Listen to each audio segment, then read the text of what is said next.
আজকে বাড়িতে বানিয়েছিলাম কিন্তু তালের বড়া, তবে কিন্তু সেটা সাবু দিয়ে, কারণ আমি এটা একাদশীর দিন বানিয়েছিলাম। একাদশীর দিন তাল খাওয়া যায় কিন্তু ময়দা চালের গুঁড়ো তো খাওয়া যায় না, তাই আমি সাবু দিয়ে এটা করি। তো প্রথমে তালটা কিন্তু আগে থেকে ভালো করে গুলে নিই, সেটা কিন্তু তোমাদেরকে আলাদা করে দেখালাম না।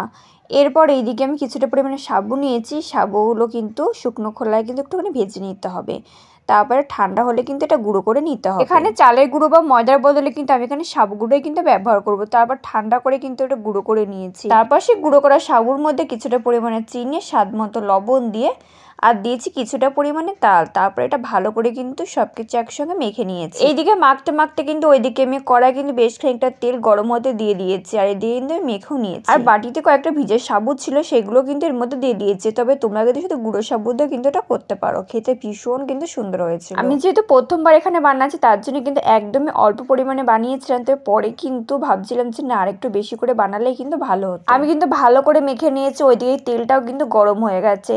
এরপর আমি ছোট ছোট করে গোল গোল করে কিন্তু আমি দিয়ে দিয়েছি তেলের মধ্যে। এবার এপিট ওপিট করে ভালো করে কিন্তু বাদামি কালার করে কিন্তু ভেজে নিতে হবে, তবে লো আঁচে এটা ভাজবে, তাই কিন্তু ভিতর পর্যন্ত ভালো করে কিন্তু এটা ভাজা হবে।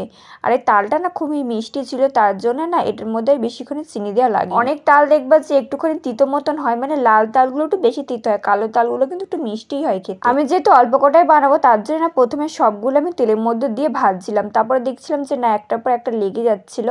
আর যেহেতু আমি তেলের পরিমাণটা অল্প দিয়েছি তাই কিছুটা পরিমাণে তুলে আবার কিন্তু দুবার করে কিন্তু ভেজেছি। দেখতে পাচ্ছি কি সুন্দর একটা কালার চলেছে, খেতে ভীষণ সুন্দর লেগেছিল। আর আমি আস্ত সবগুলো যেহেতু দিয়েছিলাম তার জন্য সেগুলো কিন্তু বোঝাই যায়। তোমরা কিন্তু বাড়িতে একাদশীতে বাড়িতে বানিয়ে ফেলতে পারো কিন্তু তালের বড়া, খেতে ভীষণ সুন্দর হয়েছিল। তারা রেসিপিটা দেরি করো না, আজকে কিন্তু বাড়িতে ট্রাই করতে পারো, খেতে লাগে ভীষণই দারুণ, একদম মুচমুচে হয়। তো আজকের রেসিপি কেমন লাগলো জানাতে ভুলো না, আর এরকম নতুন নতুন রেসিপি দেখতে চ্যানেলটা কিন্তু অবশ্যই সাবস্ক্রাইব করে রেখো। বাই।